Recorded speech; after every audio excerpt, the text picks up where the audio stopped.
Focus news 24/7 खबर एक नज़र।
औकात न थी।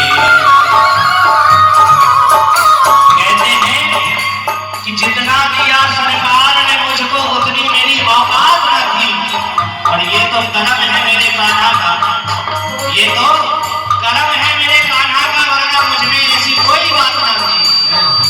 इतना कौन करता है किसी के लिए, इतना कौन करता है किसी के लिए, जितना तूने कर दिया है मेरे लिए, जितना तूने कर दिया है मेरे लिए, इतना कौन करता है किसी के लिए, इतना कौन करता है किसी के लिए, जितना तूने कर दिया है मेरे लिए, जितना तूने कर दिया है मेरे लिए, मेरी हर खुशी का व्यक्त जा पिया, मेरी हर खुशी का व्यक्त जा पिया, मैंने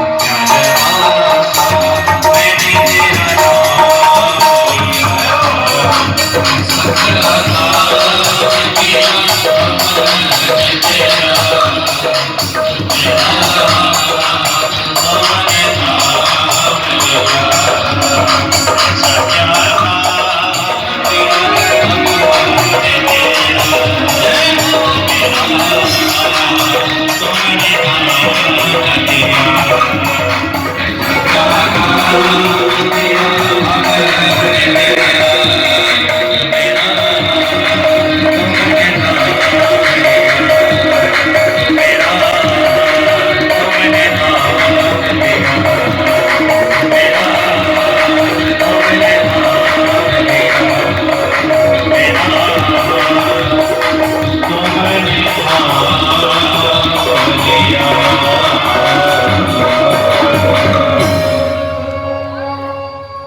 नाम किया हमने तेरा,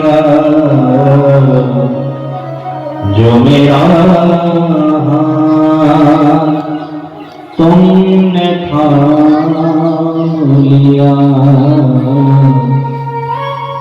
मेरी जिंदगी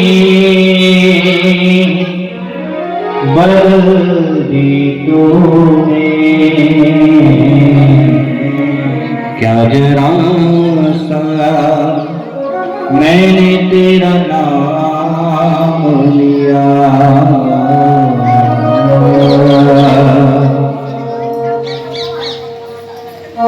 कहते हैं कि छोटे छोटे जीवाणु हमसे मर जाते हैं, झाड़ू लगाते समय न जाने कितने जीव जंतु मर जाते हैं, भोजन बनाते समय न जाने कितने जीव जंतु मर जाते हैं। तो ऐसे पाप कर्मों से मुक्ति का सर्वोत्तम साधन क्या है? तो सुखदेव स्वामी कहते हैं कि राजन, ऐसे पाप कर्मों से मुक्ति के लिए व्यक्ति को 5 प्रकार के यज्ञ करना चाहिए। 5 प्रकार के यज्ञ, हाँ, कौन कौन से?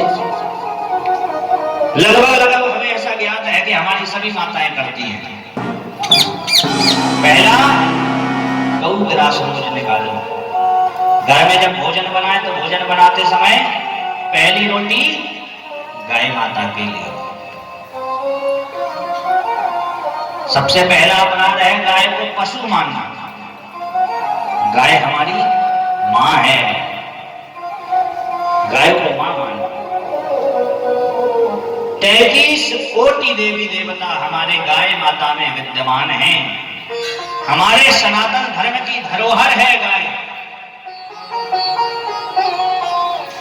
और आपको पता है, गाय है तो हमारे सनातनियों का जीवन है, और गाय नहीं है तो हमारा सनातन धर्म नहीं है। तो पहली रोटी गाय के लिए। अग्नि को भोजन कराओ। पहले भोजन बनाया जाता था तो चूल्हे में बनता था, तो अग्रासन माताएं हमारे चूल्हे में रख दिया करती थी। अब गैस में अग्रासन कैसे निकालें? तो थोड़ी सी व्यवस्था अग्नि के लिए घर में रख लिया करो। थोड़ा सा किसी बर्तन में आग जला करके और थोड़ा अग्रासन अग्नि के लिए रोटी जरूर निकालें। अग्नि मैया को भोग लगाए अग्नि। और वृक्ष के किनारे, दीवारों के किनारे जहां चींटियां आती हैं, 10-5 चुटकी आटा चींटियों के लिए। जलाशय है, जैसे अपने उरई में माहल तालाब है, तालाब पे जाएं, प्रतिदिन नहीं जाती तो हफ्ते में एक दिन टहला आटे की गोलियां बना करके ले जाओ, मछलियों को आटा चुनाओ। और अतिथि सत्कार, घर में कोई अतिथि आ जाए तो ये समझ करके सत्कार करें कि भगवान स्वयं हमारे घर पधारे हैं। देखो, अतिथि और मेहमान में बहुत अंतर है। मेहमान कौन है और अतिथि कौन है, आपको हम बता दें। मेहमान वो है जो टेलीफोन लगा करके आ जाए कि हम आ रहे हैं, हमारी व्यवस्था बना करके रख देना, ये मेहमान है। तो भगवान मेहमान के रूप में नहीं आते हैं। भगवान किस रूप में आते हैं? जो बिना अतिथि के आपके घर में अचानक से आ जाए, वो अतिथि है, वो भगवान का स्वरूप है। लेकिन प्यारे भैया मैया, आजकल तो भगवान का ऐसा लोग अपमान करते हैं, यानी कि अतिथियों का ऐसा अपमान करते हैं, बिल्कुल सच बता रहे हैं। यहाँ की माताएं नहीं है, नहीं आप लोग बुरा मान जाओ। कटकटा की ठंड हो और उस ठंड में अगर कहीं आपके पतिदेव के कोई सगे संबंधी इष्ट मित्र रिश्तेदार आ जाए, द्वार को खटखटाए, श्रीमती जी तुरंत बोले कि ऐसी सर्दी में बताओ जैसे तैसे, तो हम अभी अभी तो ओढ़ वेड़ करके लेते हैं, ठंड छूटी है और बताओ जी चली आए।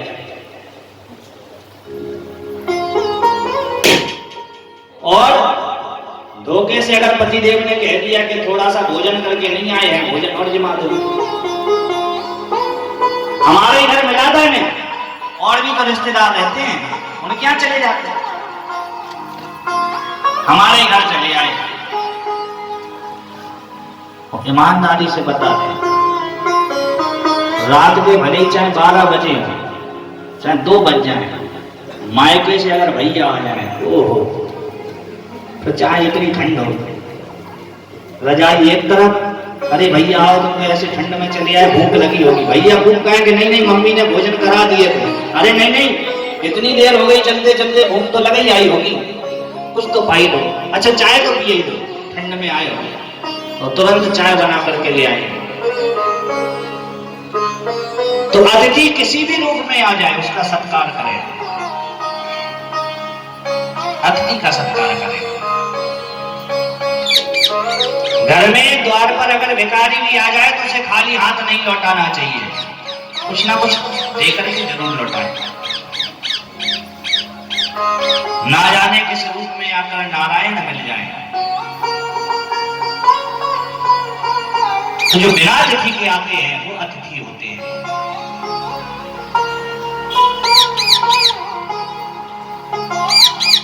और ये 5 प्रकार के यज्ञ तो बताई है, अगर इनमें से एक भी ना कर पाओ तो सबसे सर्वोत्तम साधन है कर्मणा कर्म निर्हारो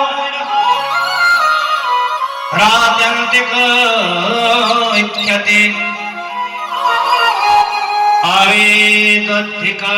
आवेदधिकारित्वा प्रायश्चित्तं विमर्शनम्।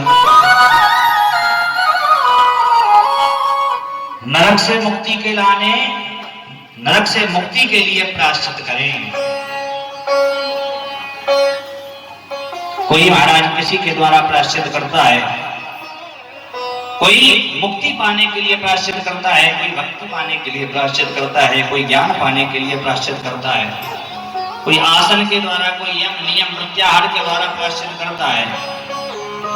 लेकिन ऐसा मानता हूं राजन, केचित् केवलया भक्त्या वासुदेव परायणः अधमधुन्वन्ति कान्यक्षरेण निहारमिव भास्करः। सबसे बड़ा प्रायश्चित यदि कोई है तो गोविंद का कीर्तन है, भगवान का कीर्तन करें, परमात्मा का कीर्तन करें। इसलिए प्रयास करो कि परमात्मा से कभी कुछ मांगना ना पड़े। प्रयास तो ये करो कि संसार में हमें किसी से भी कुछ ना मांगना पड़े, और यदि मांगना भी पड़े तो गोविंद के आगे हाथ फैला लेना, संसार के आगे हाथ मत फैलाना। और मेरा गोविंद आपके जीवन में यदि कोई भी कामना है और सच्चे हृदय से अगर गोविंद से मांगते हैं ना तो वो सहज पूर्ण कर देते हैं। ऐसी गोविंद की कृपा है।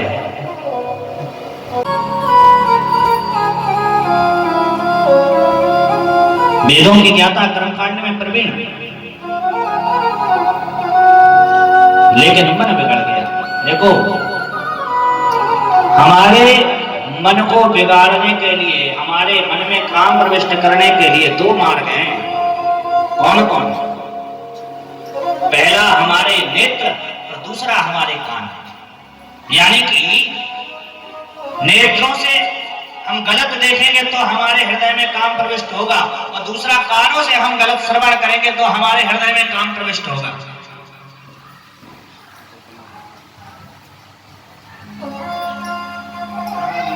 सुखदेव स्वामी कहते हैं,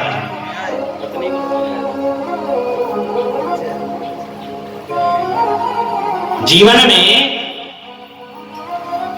काम पर विजय पानी है तो सबसे पहले इंद्रियों को जीते। जिसने अपने मन पर काबू पा लिया वो गृहस्थ जीवन में भी रहकर के सब हो सकता है,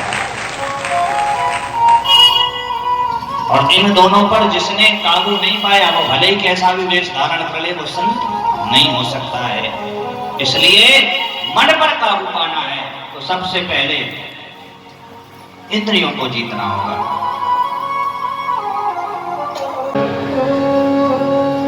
किसी वेश्या को किसी परपुरुष के साथ में काम प्रविष्ट करते हुए उसने देख लिया तो उसी समय उसके हृदय में काम प्रवेश कर गया। उस गड़गा से जाकर के बोला कि मैं तुम्हें मनचाहा धन दूंगा, मेरे साथ चलो और मेरे घर में जाकर के मेरे घर में रहो। गड़गा को तो चाहिए था धन, तो महाराज अजामिल के साथ में चल दी, अजामिल के साथ में रहने लगी। एक दिन गड़गा बोली, देखो ये छोटी मोटी दक्षिणा से हमारा कुछ होने वाला नहीं है, जाओ कुछ बड़ा सा धन कमा करके लेकर के आओ। तो वही अजामिल महाराज माथे पर काली पट्टी बांध करके और लोगों की दुकानों पर, लोगों के घरों में जाकर के चोरी डकैती करने लग गया। लोग उसे डाकू अजामिल के नाम से जानने लगे।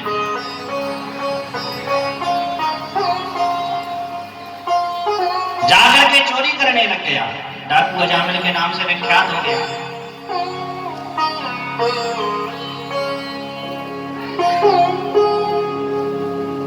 चोरी डकैती करके धन ला करके अपनी पत्नी को देता, पत्नी के पास में धन को रखता। गड़का धन को संभालने लगे। एक दिन कुछ संत अयोध्या से श्री धाम वृंदावन की ओर प्रस्थान कर रहे थे, तो मार्ग में पड़ गई रात्रि। रात्रि कन्नौज के पास जब रात्रि में वहां पर संतों ने कहा कि महाराज रात्रि यहीं विश्राम कर लेते हैं, तो जहां रात्रि पड़ी वहां पड़ गया अजामिल का गांव। तो संतों ने गांव के बालकों से पूछा कि भैया यहाँ किसी ब्राह्मण का घर हो तो हमें बता दो। तो बालकों ने उपहास करते हुए अजामिल का घर महाराज संतों को बता दिया कि महाराज ये पंडित जी बड़े प्रलब्धभाषी हैं, आप उनके यहाँ जाएंगे बड़ी अच्छी सेवा होगी। आप संत का हृदय तो महाराज वैसे ही सरल होता है, संत हृदय नवनीत समाना। गोस्वामी जी शायद ये कहना चाहते हैं कि संतों का जो हृदय है वो मक्खन से भी ज्यादा कोमल है, निर्मल है। जाकर के महाराज संतों ने जैसे ही अजामिल के द्वार को खटखटाया, आकर के गणिका ने जैसे ही द्वार पर संतों का दर्शन किया, गणिका के नेत्रों से अश्रु प्रवाहित हो गए। गणिका के नेत्रों से अश्रु प्रवाहित हो गए। गणिका बोली कि ये परमात्मा की महती कृपा है, हमारे पूर्वजों के, हमारे पितरों के ऐसे सत्कर्म विद्यमान रहे होंगे कि आज हमारे द्वार पर संत आ गए। हमारा कर्म तो ऐसा प्रविष्ट नहीं है, क्योंकि मैं तो गणिका हूं, और आज गणिका के द्वार पर संत आ गए। बिनु हरि कृपा मिले नहीं संता। परमात्मा की कृपा के बिना संत का दर्शन नहीं हो सकता है। हमारे पूर्वजों के ऐसे गुण विद्यमान रहे होंगे जिसके कारण आज आप संतों का दर्शन हुआ है। आप कैसे पधारे हैं भगवान? संतों ने कहा कि बेटी हम वृंदावन जा रहे हैं, रात्रि अधिक हो गई है, इसलिए हमें निवास करना था। गांव के लोगों ने बताया एक पंडित जी का घर है। गणिका ने कहा क्षमा करें महाराज, हम कोई ब्राह्मण नहीं है,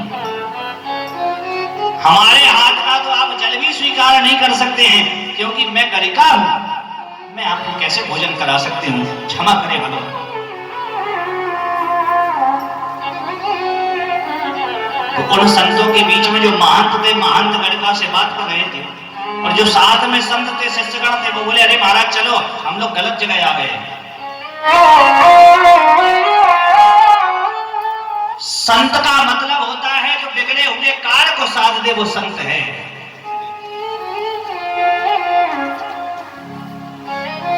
संत की डेफिनेशन है जो बिगड़े हुए कार्य को साधे, वो संत है।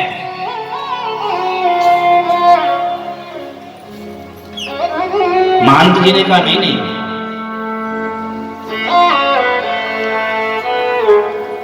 ऐसे नहीं जा सकते हैं। गणिका ने कहा कि भगवान हमारी माताजी कहती थी कि संत का दर्शन हो जाए तो समझ लेना कि परमात्मा का दर्शन हो गया, और मैं अपने आप को कृतार्थ मान रही हूं कि आज हमारे घर में साक्षात भगवान पधारे हैं। प्रभु बताइए मैं आपकी क्या सेवा कर सकती हूँ? आप हमारे हाथ का भोजन नहीं खा सकते हैं, अन्न ग्रहण नहीं कर सकते हैं, जलपान नहीं कर सकते हैं, तो हमारे यहाँ का सूखा भोजन ले लीजिए। सामने हमारा बगीचा पड़ा हुआ है, उस बाग में बैठ करके आप लोग भोजन बनाएं और अपने हाथों से खाएं, रात्रि यही विश्राम करें, हम सारी आपकी व्यवस्था कर देते हैं। संत ने कहा ठीक है। गणिका ने सूखा भोजन दे दिया, संतों ने अपने हाथ से भोजन बनाया, भोजन बना करके भोजन पाया। रात्रि में विश्राम कर रहे थे। अर्धरात्रि के समय चोरी डकैती करते हुए अजामिल जब लौट करके आया, जैसे ही उसने बाग की तरफ शोरगोल सुना, पूछा कौन है? संतों ने कहा कि हम हैं, हमारा संत है। यहां कैसे आए हो? जैसे ही गणिका ने अजामिल की क्रोध भरी आवाज को सुना तो गणिका तुरंत आई दरवाजे पर, अरे स्वामी हमने इनको रोका है। गणिका के प्रति आकर्षित होने के कारण अजामिल ने कहा कि जब तुमने रोका है तो कोई बात नहीं, लेकिन जो संतों के मध्य में जो महंत थे, उन्होंने संतों से कहा कि देखो हमने इसका अन्न खाया है, इसलिए इसके जीवन का कल्याण करना पड़ेगा। जैसे ही प्रातः काल हुआ तो संतों ने अजामिल को अपने पास बुलाया। संतों ने कहा कि देखो अजामिल, तुमने संतों को भोजन कराया है, ब्राह्मण और संतों को भोजन जमाने के तदुपरांत दक्षिणा जरूर देना चाहिए, क्योंकि ये महायज्ञ के समान माना जाता है। शास्त्र कहते हैं, वेद की ऋचाएं कहती हैं, ब्राह्मण मुखादग्नि रजायते, ब्राह्मण मुख यानी अग्निमुख होता है। आपको बताएं, एक जगह ऐसी कथा चल रही थी, पंडित जी कथा कह रहे थे और उन्होंने कह दिया ब्राह्मण मुखादग्नि रजायते। नरोत्तम जी, पंडित जी ने कह दिया कि ब्राह्मण का मुख अग्निमुख होता है। एक चतुर माता जी कथा को सुन रही थी। माता जी ने दूसरे दिन पंडित जी से निवेदन किया कि महाराज जी आज आप हमारे घर में पधारो। पंडित जी ने कहा कि ठीक है, निमंत्रण स्वीकार कर लिया। पंडित जी पहुंचे। माता जी एक प्लेट में बढ़िया सजा करके कुछ लेकर के आई। पंडित जी ने जैसे ही उठाकर उसको ग्रहण किया, ऐसा बुरा स्वाद लगा। पंडित जी बोले क्या है इसमें? गड़का बोली महाराज आज हमारे पितर तृप्त हो गए। पंडित जी बोले क्यों? बोले आपने कहा कि ब्राह्मण का मुख अग्निमुख होता है, ब्राह्मण का मुख पवित्र होता है, गंगा से भी पवित्र होता है। हमारे पितरों की अस्थियां रखी थी, अब हमें गंगा जी तक जाने का समय नहीं था, इसलिए हमने सोचा गंगा जी हमारे घर पे ही आ गई तो यहीं पे ही विसर्जन कर दें, वो लगा देगा। तो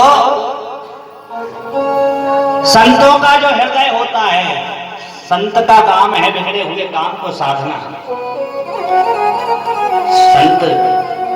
संतों ने अजामिल को बुलाया।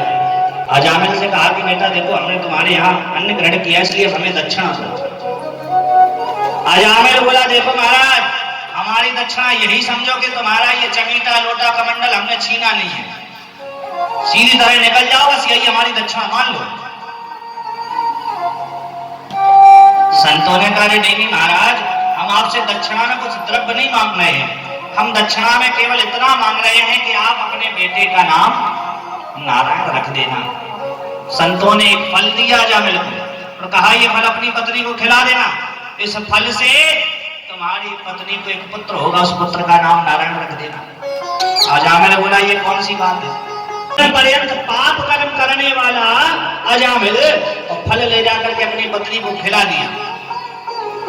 संत चले गए वृंदावन, लेकिन उन संतों के आशीर्वाद से उस अजामिल के घर में एक पुत्र उत्पन्न हुआ है जिसका नाम नारायण रख दिया।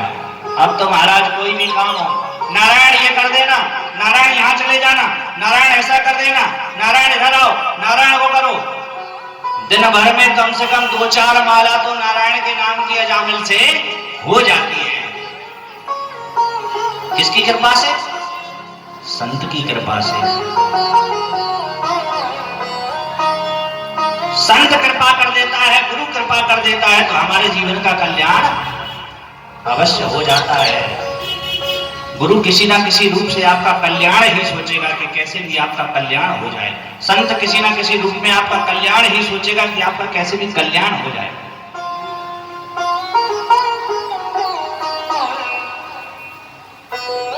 जब अजामिल का अंत समय आया, यम के दूत लेने के लिए आए, कंठ जब अवरुद्ध होने लगा, अजामिल जोर जोर से चिल्लाने लगा बेटा नारायण बचाओ, नारायण बचाओ, नारायण बचाओ। और जैसे ही नारायण नारायण की ध्वनि महाराज भगवान के पार्षदों ने सुनी तो भगवान के पार्षद विमान लेकर के आ गए।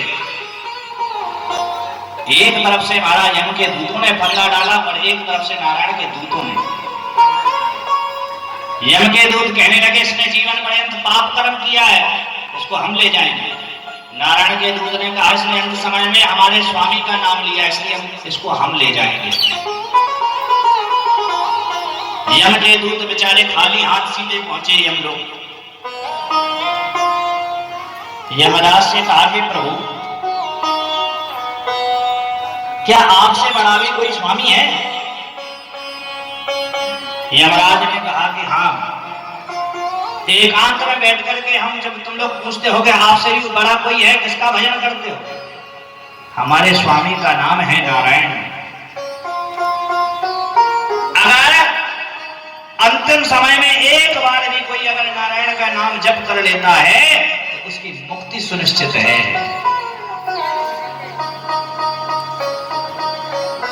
अब तो महाराज यम के दूतों ने कहा कि प्रभु अगर ऐसे तो अंतिम समय में सब नारायण नारायण ही जपेंगे तो हमारी तो दुकान ही खाली हो जाएगी।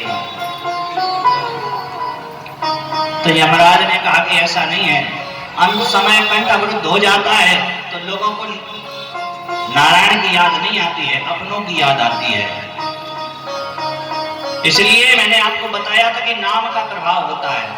आजकल तो महाराज लोग नाम रखते हैं बच्चों का, टिंकू पिंकू चिंकू। पहले के लोग भगवान से मिलता जुलता नाम रखते थे, तो कुत्तों के नाम रखने लगे ऐसे। नाम की महिमा है, नाम की महिमा का वर्णन है। आपको बताएं, नाम की चर्चा से कथा याद आ गई। एक जगह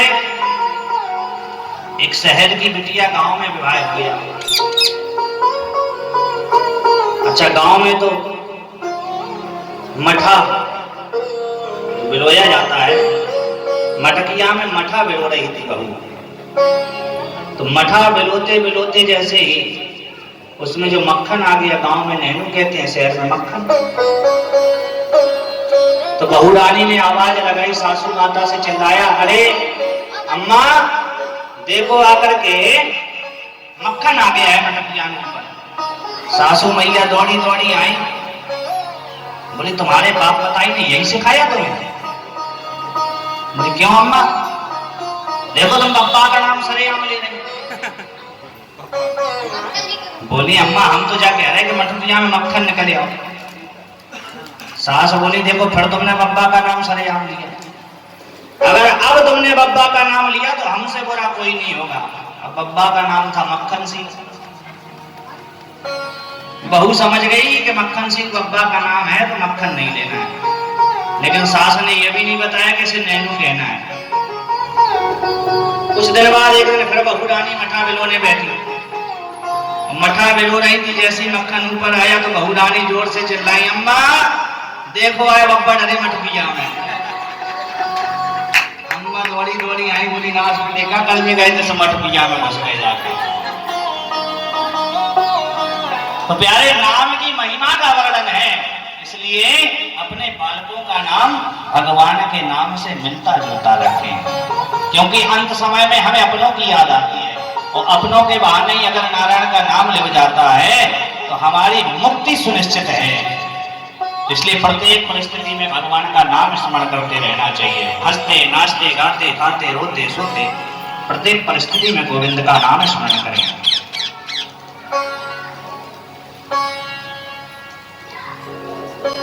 आचार्य सुखदेव स्वामी ने 49 प्रकार के मर्दगणों की उन्नति का वर्णन किया।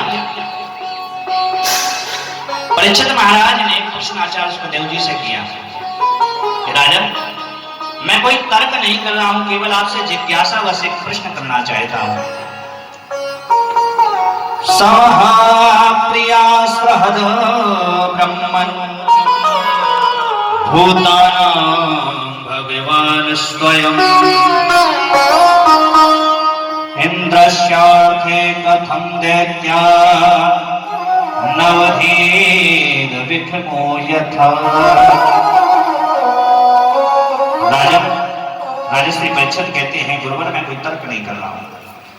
राजा ने पूछा कि परमात्मा की दृष्टि तो एक जैसी होनी चाहिए, देवता भी उनके पुत्र हैं, दैत्य भी उनके पुत्र हैं, तो देवताओं को बचाने के लिए भगवान अवतरित होकर के आते हैं दैत्यों को मारने के लिए, ऐसा क्यों? ऐसा क्यों होता है भगवान? तो जिन देवताओं के लिए भगवान राक्षसों का वध कर देते हैं, क्या वो सब देवता अच्छे होते हैं? क्या सारे दैत्य बुरे होते हैं? सुखदेव स्वामी ने उत्तर दिया है कि राजन ऐसा नहीं है। मरना और बचाना यह काम भगवान का नहीं है। वास्तविकता में देखा जाए तो उनके दृष्टि में सब सम है, सब समान है, परंतु जो उनकी आंखों के सामने आ जाता है भगवान उसे ताड़ देते हैं, और जो सामने नहीं आता है उसकी मुक्ति भी कैसे होगी? देखो कई लोग हमारे पास आते हैं, कहते हैं महाराज हम बहुत पूजा पाठ करते हैं, भगवान की बहुत सेवा करते हैं, लेकिन भगवान हमारी बहुत परीक्षा लेता है। देखो, हम विद्यालय में एडमिशन कराने जाते हैं,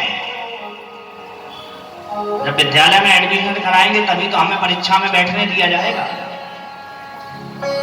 और जब हम विद्यालय में एडमिशन कराए नहीं, पढ़ाई करें नहीं, तो परीक्षा किस बात की? इसी प्रकार जब तक हम भगवान की सेवा नहीं करेंगे तो हमें कोई परीक्षा देने की जरूरत नहीं है। लेकिन जब तक हम परीक्षा देंगे नहीं तो परमात्मा की कृपा भी हमारे ऊपर नहीं हो सकती है। परीक्षा भी भगवान उसी की लेते हैं जिस पर परमात्मा कृपा करते हैं।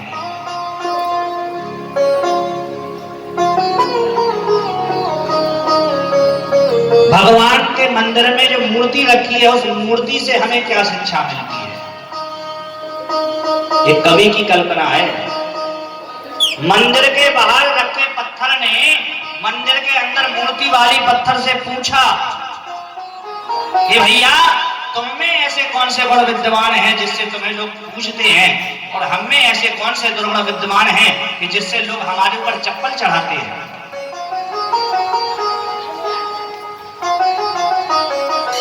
तब मंदिर के अंदर वाले पत्थर ने मंदिर के बाहर वाले पत्थर से कहा कि भैया, जिस समय मूर्तिकार छैनी हथौड़ियों की मार हम पर मार रहा था, उस समय छैनी हथौड़ियों की मार तुम झेल नहीं पाए, तुम टूट करके बिखर गए, इसलिए तुम्हें मंदिर के बाहर छोड़ दिया, और हम छैनी हथौड़ियों की मार सहते चले गए और मूर्ति स्वरूप में परिवर्तित हो गए। इसलिए उस मार के कारण, उस सहन शक्ति के कारण आज हम पूजनीय हो गए। लोग हमारे ऊपर फूल माला चढ़ाते हैं और तुम्हारे ऊपर जूता चप्पल चढ़ाते हैं।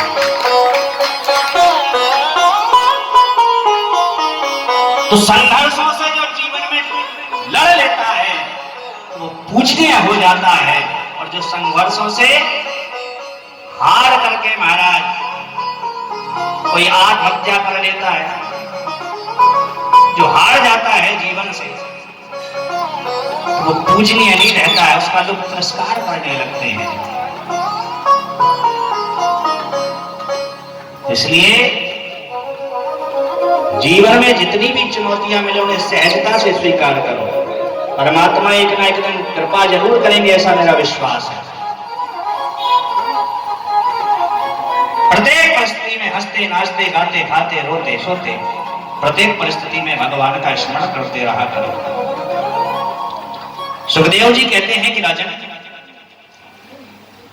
नारद जी ने तुम्हारे बाबा से कहा कि आप ये ना समझना कि शिशुपाल की कृष्ण से शत्रुता इस जन्म की है, एक नहीं 3 जन्मों की शत्रुता है। पहले ये हिरण्याकश्यप था, प्रहलाद को बहाना बनाकर के इसने नारायण से द्वेष किया। दूसरी बार यही शिशुपाल रावण बना तो मुक्ति पा लिया। युधिष्ठिर ने नारद जी से पूछा, प्रहलाद को बहाना बनाकर के नारायण से द्वेष कैसे किया? परीक्षित बोले, यह प्रसंग मैं सुनाना चाहता हूं। सुखदेव जी कहते हैं राजन, हिरण्याकश्यप का भाई हिरण्याक्ष का वध भगवान ने शुकर रूप में लेकर के किया, तो इसलिए हिरण्याकश्यप देवताओं से द्वेष रखता है। भाई के मृत्यु का बदला लेकर के मानो ऐसा मन में संकल्प कर लिया। हिरण्याकश्यप की पत्नी का नाम है कयाधु। कयाधु के 3 पुत्र हैं, चौथा भी हुआ नहीं है, गर्भ में है। हिरण्याकश्यप तपस्या करने के लिए गया, ब्रह्मा जी की तपस्या की। तपस्या करके महाराज ब्रह्मा जी से वरदान मांग लिए, न दिन में मरू, न रात में मरू, न घर के भीतर मरू, न बाहर मरू, ना पृथ्वी पर मरू, न आकाश में मरू, यहां तक कि न किसी मनुष्य से मरू, न किसी पशु से मरू,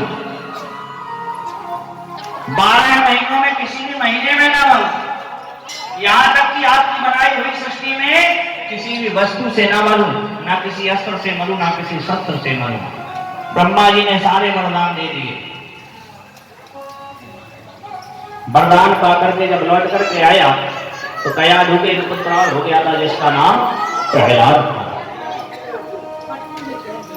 प्रहलाद प्रहलाद के जीवन की क्या कहें, भगवान का परम लाडला भक्त, ऐसी परमात्मा के प्रति निष्ठा, ऐसी भक्ति परमात्मा के प्रति कौन वर्णन कर सकता है प्रहलाद के जीवन का।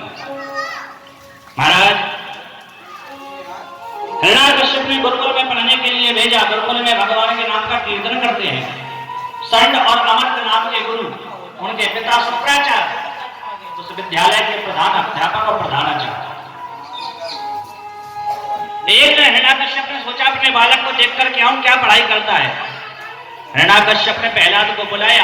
तो प्रहलाद जी ने नवदा भक्ति का वर्णन हिरण्याकश्यप को श्रवण करा दिया और कहा कि प्रभु नारायण के सिवाय इस संसार में दूसरा कोई ईश्वर नहीं है।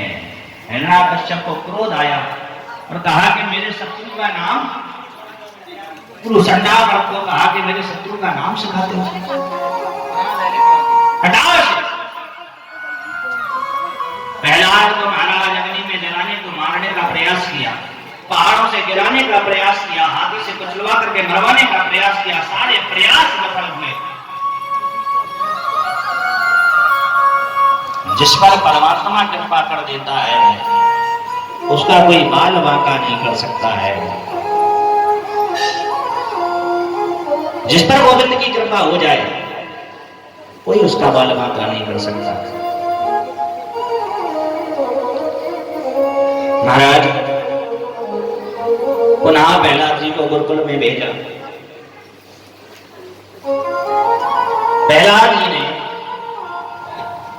सारे बालकों के साथ में भगवान का संकीर्तन किया। संकीर्तन इतनी जोर से हुआ कि गुरु संडामर्क ने जाकर के जैसे ही छुआ तो ऐसा करंट लगा वो भी नाचने लग गए। शुक्राचार्य जी ने जाकर के संडामर्क को रोकना चाहा तो उन्होंने जैसे ही छुआ तो उन्हें भी ऐसा करंट लगा, वो भी नाचने लग गए।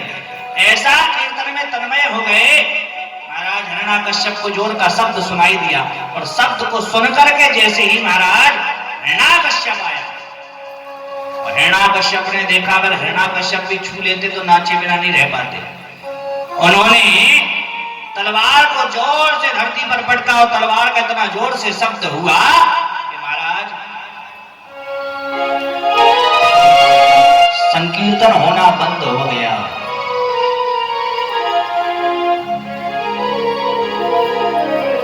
हिरण्याकश्यप ने कहा क्यों गुरु संडामर्क, हमारे अनुपस्थिति में हमारे पुत्र के साथ में और अपने शिष्यों के साथ में हमारे शत्रु का नाम का कीर्तन कराते हो। शुक्राचार्य जी ने कहा महाराज हमने तो ऐसा नहीं किया, लेकिन सच बता रहे महाराज ये लोग कीर्तन पहले से कर रहे थे, हमने छुआ ऐसा करंट लगा लेकिन आनंद बहुत आ गया। हिरण्याकश्यप को बड़ा क्रोध आया, कहता है आनंद आ गया। प्रहलाद का हाथ पकड़ा, बोले बताओ कहां है वो, कहां है तेरा नारायण। प्रहलाद जी कहने लगे कि भगवान ना केवलम में भवतश्च राजन सावे बलम बलिनाम च परेशान परे ओरे में स्थिर जंग माये ब्रह्मादयो ये निवसम प्रणीतः। पिताजी नारायण सर्वांतर्यामी है, केवल मेरा मालिक है ऐसा नहीं। आपके अंदर जो बोलने की शक्ति है ना वो भी नारायण की कृपा से ही है, उसी के द्वारा प्रदत्त है। प्रहलाद जी अपने वचनों को बोलते जा रहे हैं। हिरण्याकश्यप कहते हैं लेकिन वो है कहां, फिर उसी का नाम ले रहे हो, बताओ कहां है। प्रहलाद जी कहते हैं हरि व्यापक सर हरि व्यापक सर भक्त समाना हरि व्यापक सर भक्त समाना हरि व्यापक सर भक्त समाना प्रेमाते प्रगट होए मैं जाना प्रेमाते प्रगट होए मैं जाना प्रेमाते प्रगट होए मैं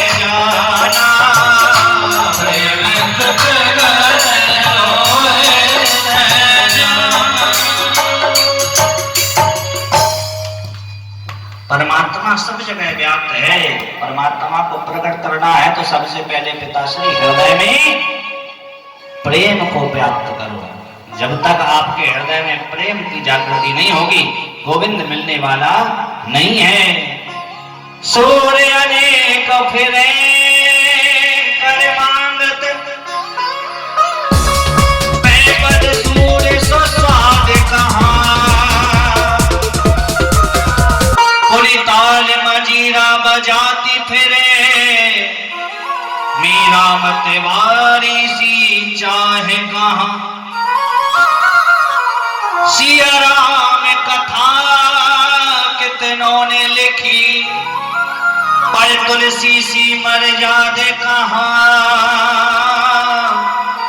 और नरसिंह बसे प्रति खंबन में, पर काढ़ने को पहला दे कहाँ। पर काढ़ने को पहला दे कहाँ। और काढ़ने को पहला दे कहाँ। सूर्य अनेक फिरे कर मांगत, पै पद सूर्य सो स्वाद कहाँ। पद तो अनेक लोगों ने लिखे हैं, पर सूरदास जैसे पद कहाँ मिल सकते हैं। पुरी ताल मजीरा बजाती फिरे। मजीरा और ताल तो अनेक लोग बजाते हैं, पर मीरा जैसी मतवारी चाह कहाँ। मीरा जैसी चाह जो गोविंद के प्रति थी वो किसी के पास नहीं है। एक चलन आजकल हमने देखा वृंदावन में बहुत चल गया है। लोग वृंदावन में जाते हैं, लड्डू गोपाल को लेकर के जाते हैं, ठाकुर जी को लेकर के जाते हैं, बल्कि ये सेवा का अपराध है। भगवान को अपने पूजा घर में रख करके पूजना ये सेवा का भाव है। लेकिन लड्डू गोपाल को लेकर के जगह जगह घूमना, आप होटल में बैठ करके खाना खिला रहे हैं, वहीं लड्डू गोपाल रखे हैं, झूठा मीठा सब प्रकार से, ये सेवा का अपराध है। तो हम में और परमात्मा में यही भेद है। काट ले फिर दिक्कत हो जाए, आपने अपना माने, ये आपका बड़ा सुंदर भाव है। लेकिन जिस स्थिति में हम रह सकते हैं उस स्थिति में हमारा गोपाल रहे, ये गलत बात है। भगवान भाव के भूखे हैं। भावना में भावना हो, भावना बेकार है। और भावना में जरा भाव आए तो भव से बेड़ा पार है। भाव का भूखा हूं मैं, भाव ही एक सार है, और भाव से भजता मुझे भव से बेड़ा पार है। भगवान भाव के भूखे।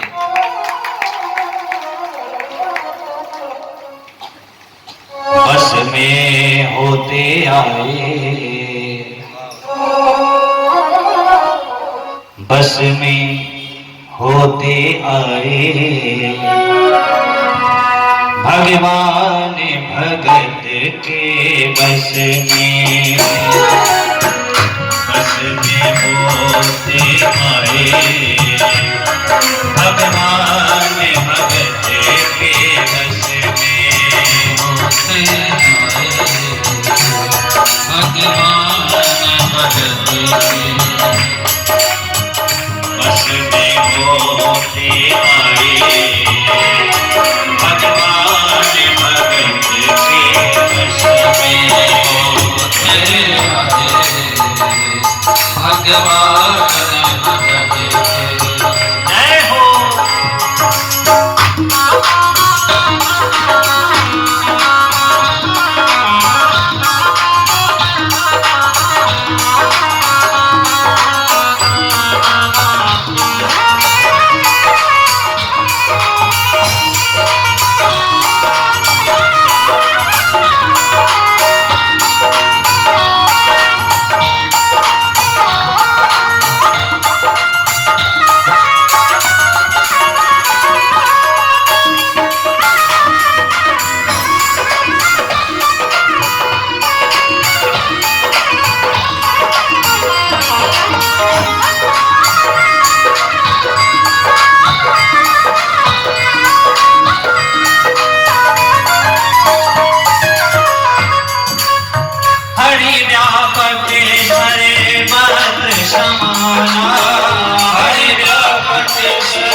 बस में होते आए भगवान भगत के बस में। सिया राम कथा कितनों ने लिखी, कई लोग। हम रामायण है, अनेक भाषाओं में रामायण है, लेकिन जो मर्यादा गोस्वामी बाबा ने रामचरितमानस में दी है वो मर्यादा किसी और मानस में नहीं है। नरसिंह बसे प्रति खम्बन में, नरसिंह आज भी प्रत्येक खम्बे में व्याप्त है, लेकिन उनको प्रकट करने के लिए महाराज प्रहलाद जैसा भक्त नहीं है। नरसिंह बसे प्रति खम्बन में कारण को प्रहलाद का।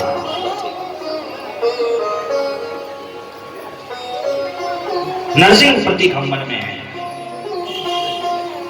प्रहलाद जी बोले इस खम्बे में है, मुझे दिखाई दे रहे हैं। हिरण्याकश्यप बोला इस खम्बे में।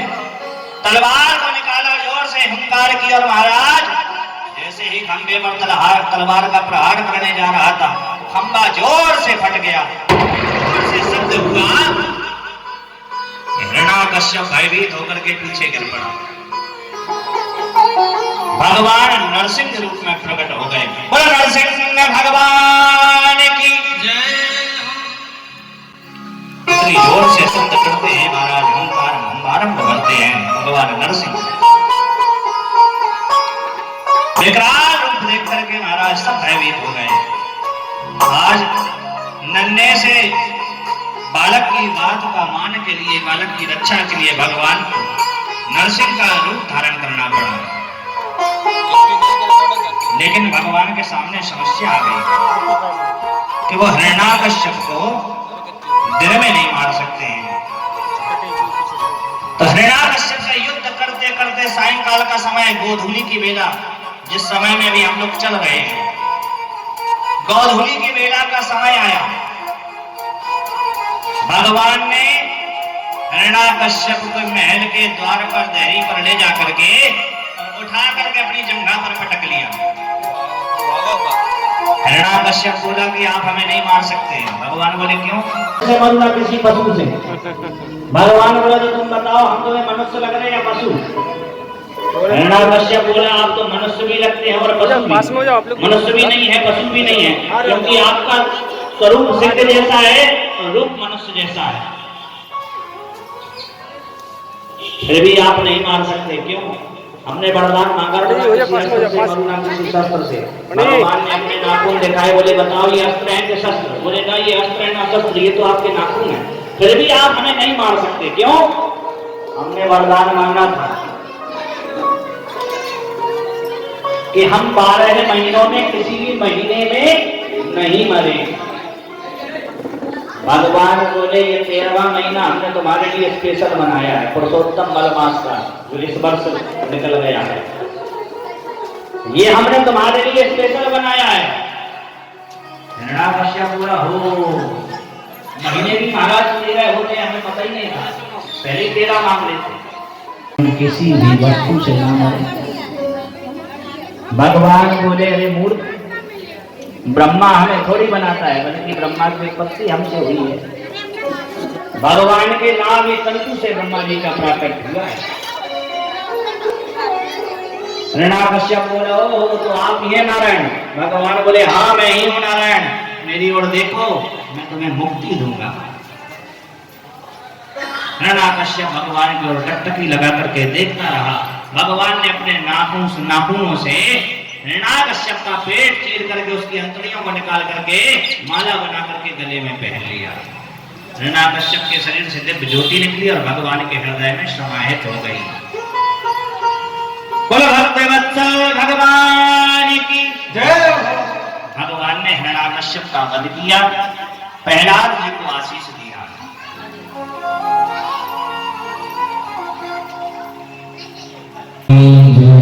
देखो जो माताएं बहनें आंगन में यहाँ बैठ रही, जिन्हें नहीं दिखाई दे रहा है, कुछ माताओं से निवेदन है कि पीछे जगह खाली पड़ी है, पीछे को बैठ जाए। आप लोग यहाँ से आ जाओ, इधर को आ जाओ, इधर साइड को आ जाओ, तो और अंदर कैसे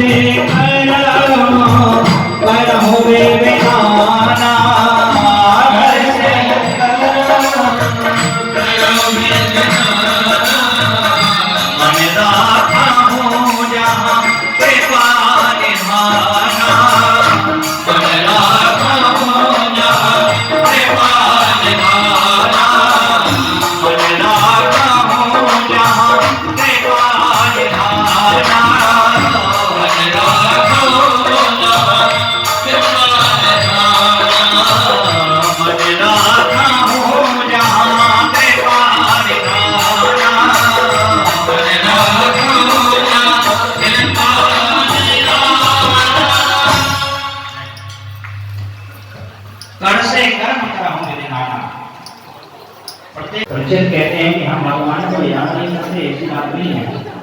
बहुत याद करते हैं, लेकिन कब याद करते हैं? जब हमारे जीवन में संकट आ जाता है, जीवन में सुख आ जाए, भगवान के नाम की विस्मृति हो जाती है, याद नहीं करते। दुख में सुमिरन सब करें और सुख में करे नहीं कोई, और जो सुख में सुमिरन करे तो दुख काहे को हो। जब सुख में कन्हैया को याद कर लोगे तो जीवन में दुख नहीं आएगा। इसलिए प्यारे भैया भैया प्रत्येक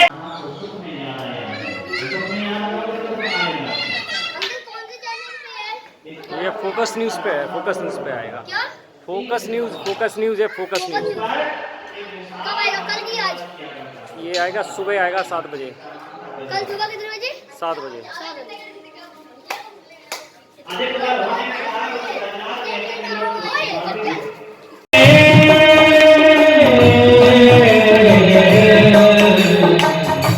कृष्ण नाम कह मांगे बिहारी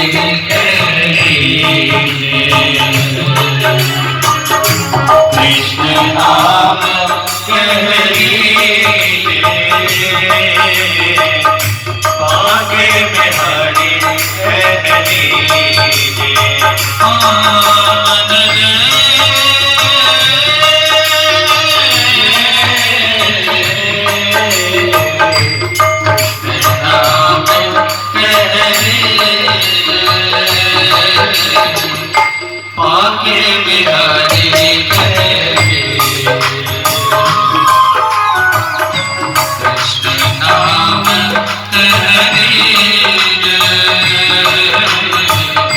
मांगे बिहारी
अटल कर मान गुरु के वचन अटल कर मान साधु समागम कीजे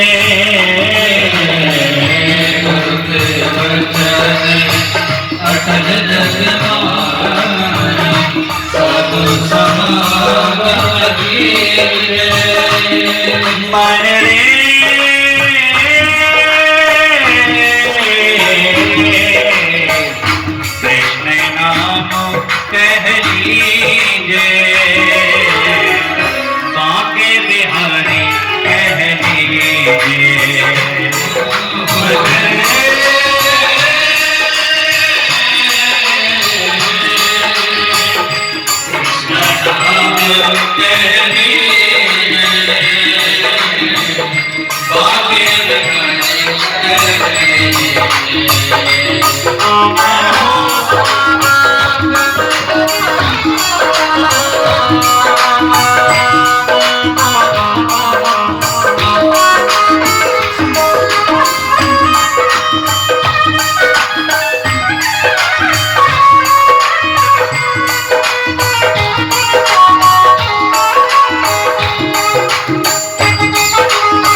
पढ़िए बुनिए भगति भागवत पढ़िए बुनिए भगति भागवत पढ़िए बुनिए भगति भागवत पढ़िए बुनिए भगति भागवत और कहावत कीजिए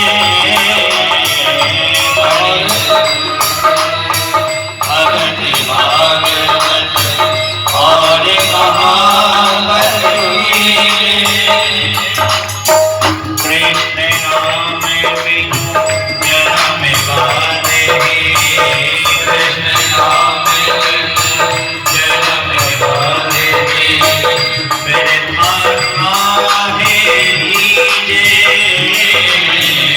कृष्ण नाम बिनु जन्म बाधे वृथा काहे लीजे मन रे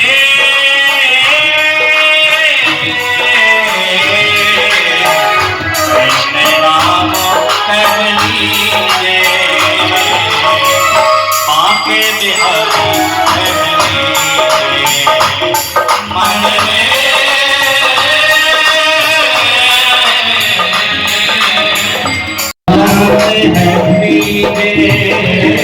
कृष्ण नाम रस भगवत कृष्ण नाम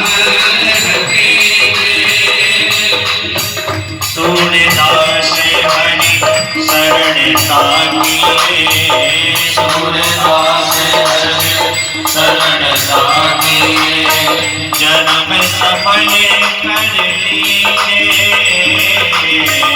सूरदास हरि शरण सागिए जन्म सफल कर लीजिए मन रे कृष्ण नाम कह लीजिए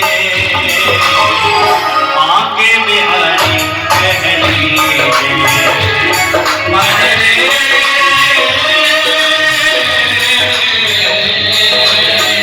कृष्ण नाम कह लीजिए आके बिहारी कह लीजिए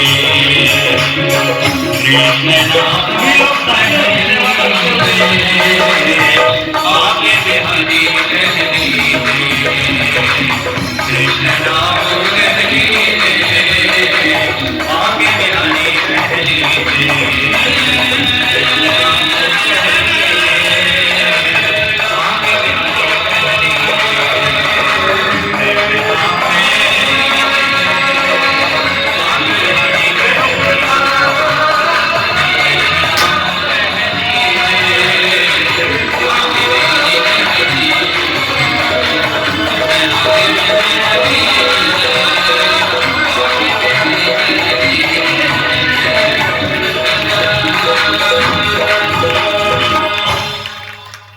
निकलन नहीं और कंठ अमृत हो रहा उस समय व्यक्ति को गजेंद्र मोक्ष का पाठ आप श्रवण करा दें उसकी मुक्ति सुनिश्चित हो जाती है। ऐसी महिमा है भागवत